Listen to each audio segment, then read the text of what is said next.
And Sun says, "You've never lied to a man you've loved," and Kate goes, "Ugh."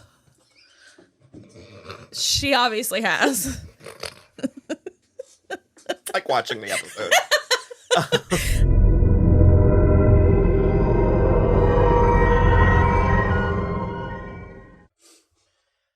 Hello, everybody. I'm Will. And I'm Kristen. And this is So I'm Watching Lost, Season 1, Episode 13. 13. Hearts and Minds. This is a bad episode.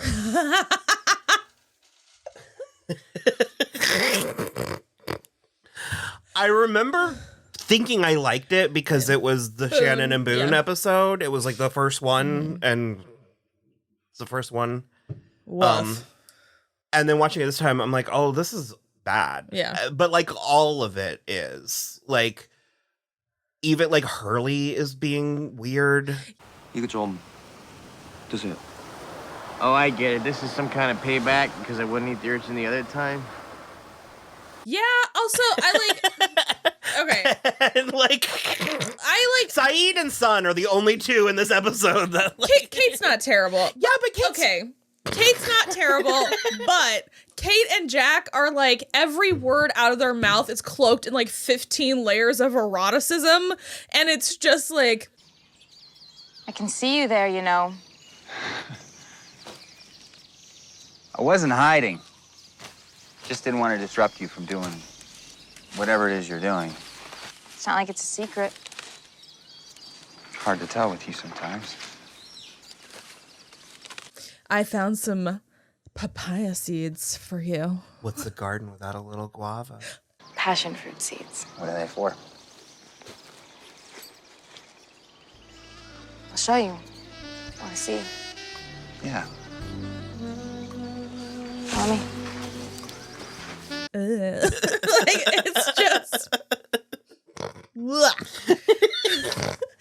And so you're correct that it's like Sun and Jin's okay. Well, yeah, for once. Like, it just... Hurley is at, like, a 9 the whole episode because, well, we open up with... Okay. I'm gonna try my...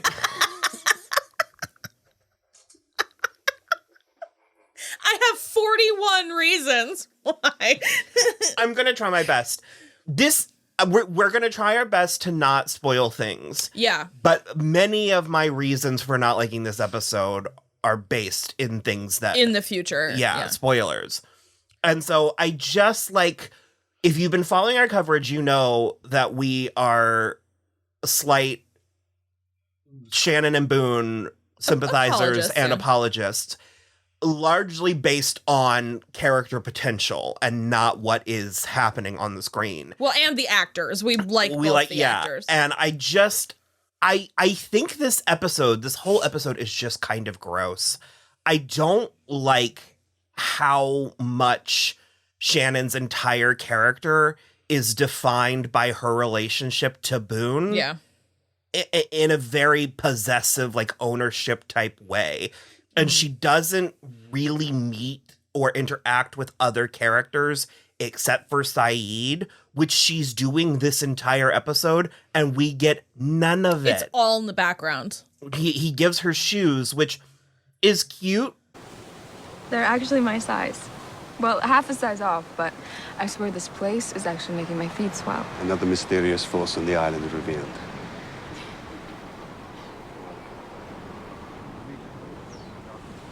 It's better than Charlie's fucking empty jar of peanut butter. Imaginary peanut butter. That is borderline never speaking to that man again. It really is. Like, are you a sociopath? What are we doing? But she's like game, and again, if you're watching our coverage, you know that I have this concept of funny Shannon, and she sort of takes the bait where she's like, oh, and they almost fit. Like, I don't know, it's funny. But then we just cut back to Boone just leering. Just sneering at them. Yeah. And he tells Saeed what? Imagine. I'm sorry. Imagine. You are like 21-year-old Ian Somerhalder, and you have the absolute audacity to walk up to entire man Naveen Andrews and be like, stay away from my sister.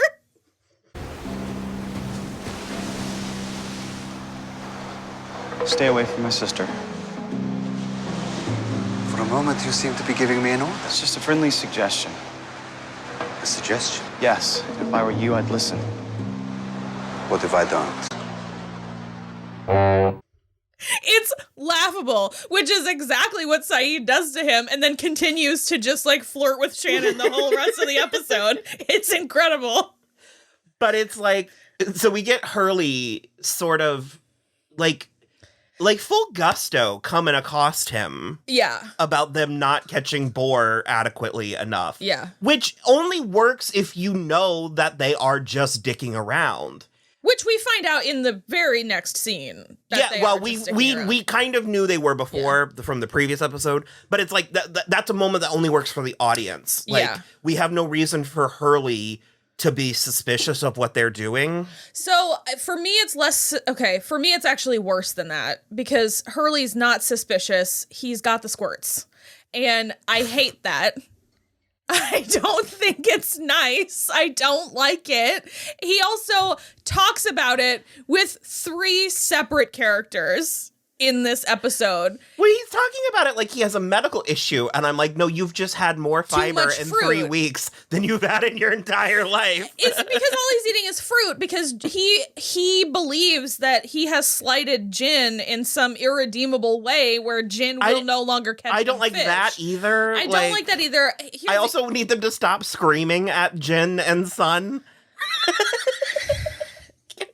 There's a lot. Here's the thing for me is like I had forgotten how I guess like 2-dimensional of a character Hurley is until we get his backstory episode, which I just looked up and is episode 18. So we've got 5 more till we get there. Well, and also Libby does a lot of lifting for Hurley. That is, I forgot about that. That is also true. But like, so that's the thing for me is like, he just is sort of a like 2-dimensional cipher for like a fat guy at this point. Well, he's a jester. But it's too much. He doesn't need to tell 3 separate people that he can't stop pooping. Mm-hmm. And that is essentially what happens in this episode. And then but then also he's like stupid because he steps on an urchin while he's trying to fish next to Jin. And he just keeps shouting at Jin to pee on it or he's going to lose his foot. You need to pee. Pee on it. Pee on my foot. I'll lose. Just do it. I'll lose my foot if you don't. Just pee. Pee on it. No. Pee on. No.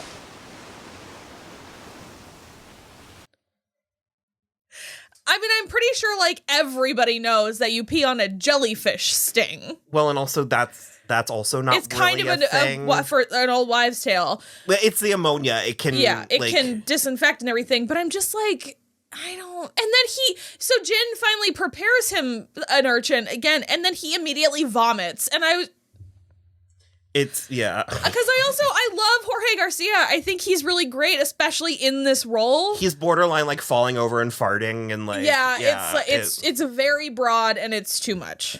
I have a glandular problem. Holy moly. Sorry, I just saw Malcolm David Kelly's headshot. He's handsome. Yeah. Talk about a whole man. Yeah. His current headshot. Yeah. So, and we do have the Kate and Son, which you're right, is actually nice. Yeah. I do like that. Well, because she's also not screaming at her in her face. Because Jack is like, good job. This is really smart. Like, it's really. And so Son has started the garden, and I do love and a grove of trees as well. The 3D chess that Son and Jen, a handful of them, are actually playing, and we do find out that it has been 3 weeks, and Kate is helping them, is helping Son with the garden because hey, it's not like Claire's missing and there's mysterious others on this island. Yeah, I mean, I feel like they sort of... They address it with Charlie, but he's the only one that even recalls that there was a stranger in the midst and a pregnant woman has been stolen. Yeah, just totally snatched. That was always weird to me. That felt very of its time. Yeah. Although, like, they had to wait for sweeps to pick that plot back up. There is another whole episode after this one with no Claire to speak of. But I do love that Kate is just talking to Son. Yeah. Because that's one of the single best things that could actually help if she wanted to like learn or whatever. Yeah. Is to just immerse. Here's the thing, though. She doesn't think that Sun can understand her, and she's still telling a lie. I was on my way to Bali. I thought it would be great. It's not the best written. No. Because could you imagine if she was telling Sun the truth? And Sun was just like, ah. That would have been so much better. Yeah. Very what the deaf man heard. Yeah. That would have been so much better. I love that. However, I do love, and much of it, you already know what I'm going to say. Sort of, like yeah. Yunjin Kim, it's her performance. Oh, her face, but I love that happiness betrays her. Yeah. That Kate makes a joke and she laughs at it. Uh-huh. There's something about that is so character informing. Oh, 100%. Guess that falls under the category of be careful what you wish for.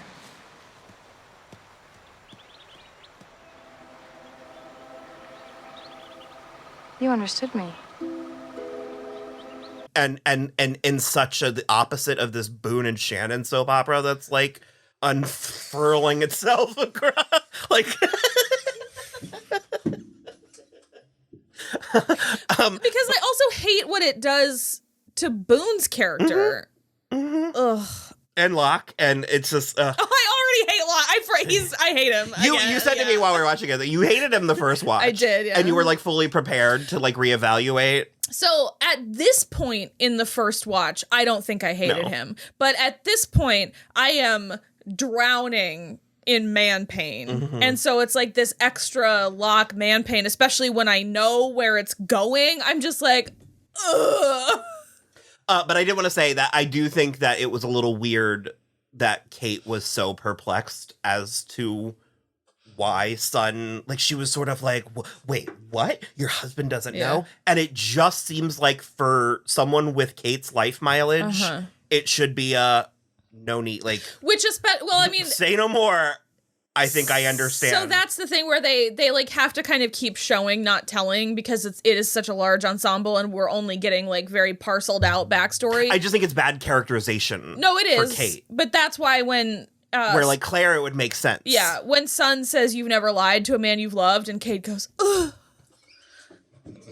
She obviously has. It's like watching the episode. I am just as hot as Evangeline Lilly. No, I feel like I said, Claire or like just Shannon would have been there, you know. It just 100%, yeah. Yeah, Locke and Boone had.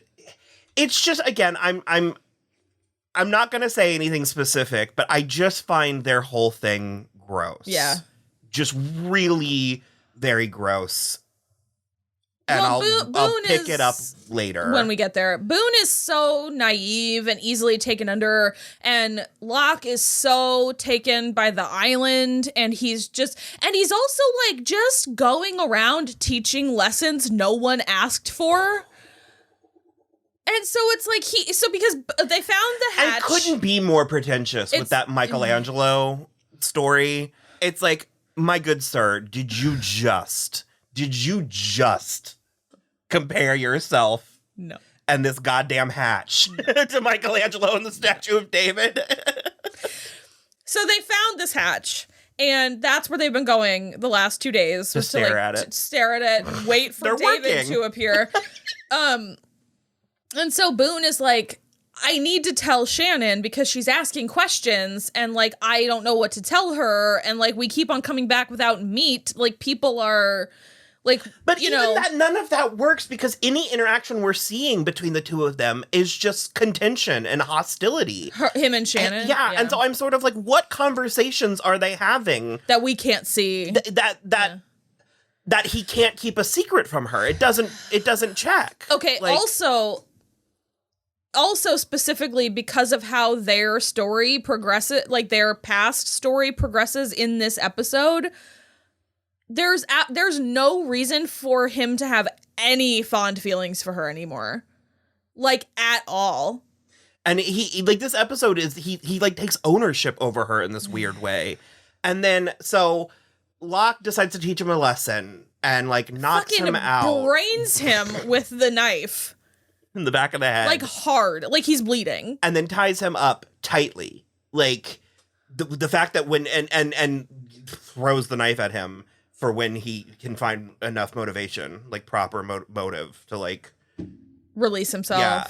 And when he actually does and starts running, I'm like, can his limbs function? Like the way he was like tied up for God knows how long.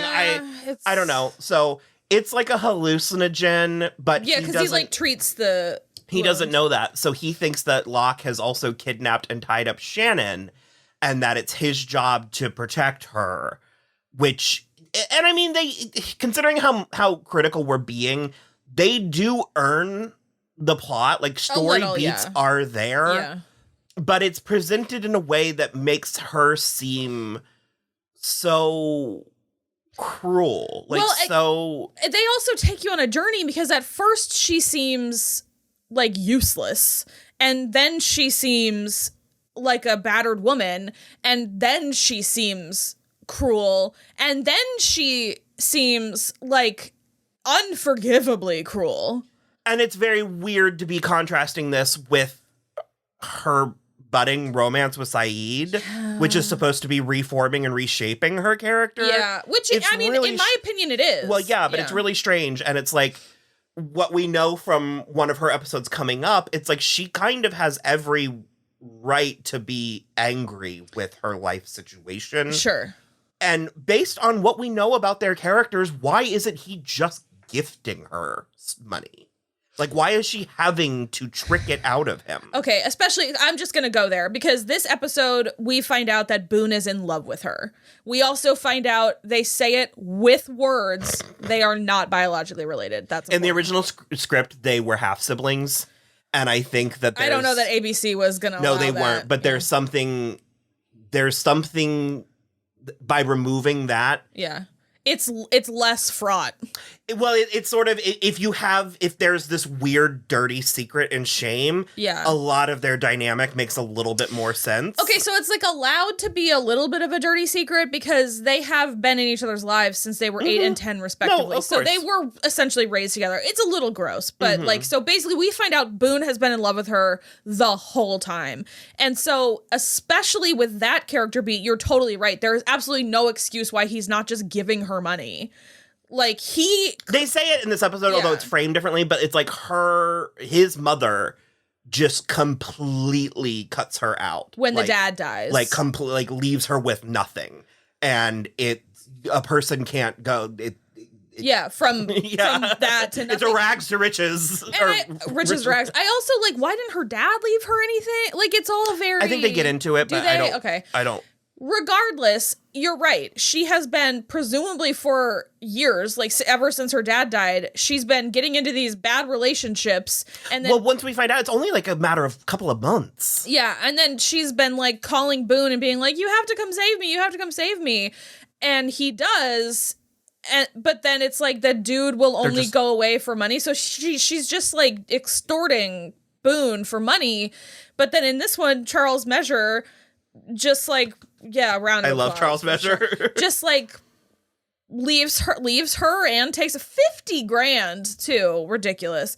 And I'm just like, I don't know. It's all very weird. And then after he leaves with the money, she comes to Boone's hotel room because now she's like willing to go home, like back to Los Angeles. And she's like, I know you've always been in love with me. And then they have sex. And then when they're done, he seems feels like guilty and like ashamed of it, and she's just like, put your clothes on. Baby, like. But I'm also like, if that's what we were doing, then I wish they had made her a villain. If they were going to make her a hard villain, I wish they would. But then they at the drop of a hat try to sympathize her to us. Yeah. And it makes for a very frustrating. Because, like, if she knows that Boone's been in love with her this whole time, then she's very, very surgically, precisely going after the exact thing about him. And I understand that would hurt him the most. I understand that this is his perspective. Like, this episode is his perspective of it. And again, we get a little bit more from her later, but it just, like I said, without getting into spoilers, where things sort of end up, it feels like a weird. It leaves me feeling sort of hollow. Yeah. And Well, especially because then I also think it doesn't make sense for once he like comes to and he finds Locke again and he's like, you killed my sister, or like she's dead, and then Locke is like, she's right over there. Is that what it made you see? How did you feel? Okay, because I hate that he says I feel relieved, because I'm like, I don't think you do. And I also think the only reason he would feel relieved is so that no one would ever find out he had sex with his sister. Ew. Which is gross. I don't, because it's like, if you don't want her, if she is this like crucible, this like cross that you have to bear, then why do you keep charging in? Yeah. And like, I don't know. I don't. Well, also in that case, wouldn't you want to like fob her off on Saeed? Like, just let her go be with the whole man. Unless he thinks he's saving Saeed from her. But it's like, ultimately he wants her, is the way that this is being portrayed. I don't know. It's not well written. No. It's not my favorite. So yeah. Was there anything else that happened? Oh, when he was in the police station in Australia trying to file charges against Brian, Sawyer was also being arrested in there as well. And that was actually all we saw. We didn't even see Sawyer on the island. We did not see Sawyer on the island in this episode. Other than that, I do think that's it. There was like, Michael found his own luggage, and there was like a box that he was like grinning about, and Walt was playing with Vincent, but I think that is mostly it. Not my favorite. They all are starting to worship at the altar of Locke. They're all Charlie with that, like, if there was one person that I would ever trust to save us, it would be John Locke. Just like, the day will come, Charlie, where you will rue that statement. So, okay, well, that was that. Watch the next one. And we're gonna Maggie Grace's headshot is. Yeah, it's new. It's updated. Yeah, newer. So, okay, bye.